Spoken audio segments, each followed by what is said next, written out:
প্রিয় দর্শক, আসসালামু আলাইকুম। আশা করি আপনারা সবাই অনেক বেশি ভালো আছেন। আজকে আমি আবারও হাজির হয়ে গেলাম আরেকটি আচারের রেসিপি নিয়ে। আজকে তৈরি করে দেখাবো খুবই সুস্বাদু আপেলের আচার। আমার চ্যানেলে আরও বেশ কিছু আচারের রেসিপি আছে, চাইলে দেখে নিতে পারেন। নিচে ডেসক্রিপশন বক্স চেক করে নেবেন। আশা করি আমার আজকের এই রেসিপিটি আপনাদের কাছে ভালো লাগবে।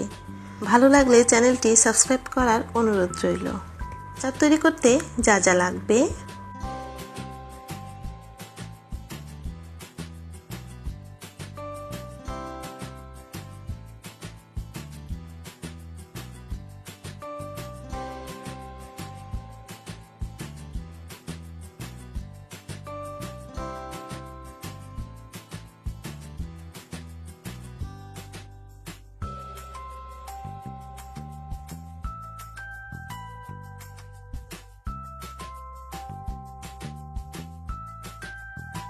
আপেলগুলো ধুয়ে আমি আমার পছন্দ মতো কেটে নিচ্ছি।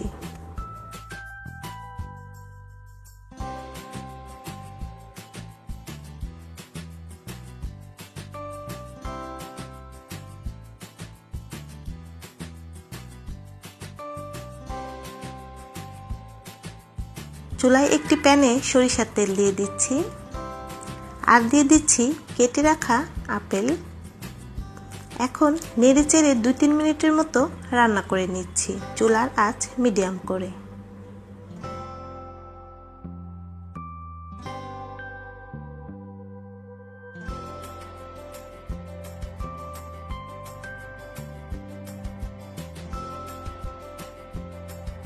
এখন দিয়ে দিচ্ছি চিনি। চিনির পরিমাণ আপনারা কমিয়ে বাড়িয়ে দিতে পারবেন। এখন নেড়ে চেড়ে দিচ্ছি, আর এই পর্যায়ে চুলার আঁচ লো করে দিয়েছি। দিয়ে দিচ্ছি হোয়াইট ভিনেগার, স্বাদমতো লবণ। এখন আবারও নেড়ে চেড়ে 2-3 মিনিটের মতো রান্না করে নিচ্ছি।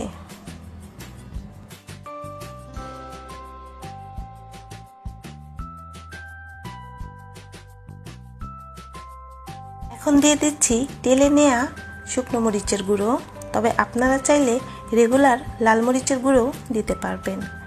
দিয়ে দিচ্ছি তেলে নেওয়া 5 ফোড়ন গুঁড়ো। এখন নেড়ে চেড়ে চুলার আঁচ লোতে রেখে রান্না করে নেব, যতক্ষণ পর্যন্ত না আপেল সেদ্ধ হয়ে যাবে এবং কালার চেঞ্জ হয়ে আসবে।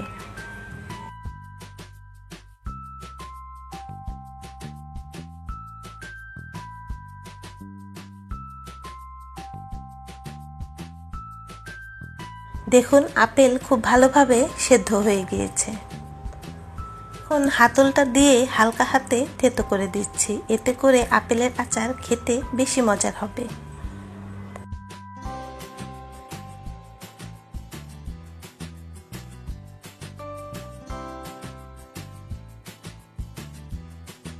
এই পর্যায়ে চুলা অফ করে দিচ্ছি, পুরোপুরি ঠান্ডা করে নিচ্ছি।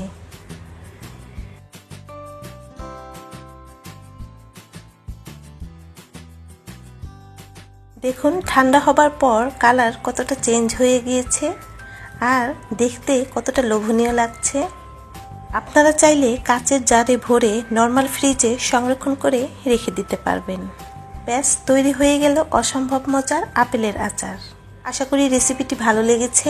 ভালো লাগলে আমার চ্যানেলটি সাবস্ক্রাইব করে পাশের বেল বাটনটি বাজিয়ে রাখবেন।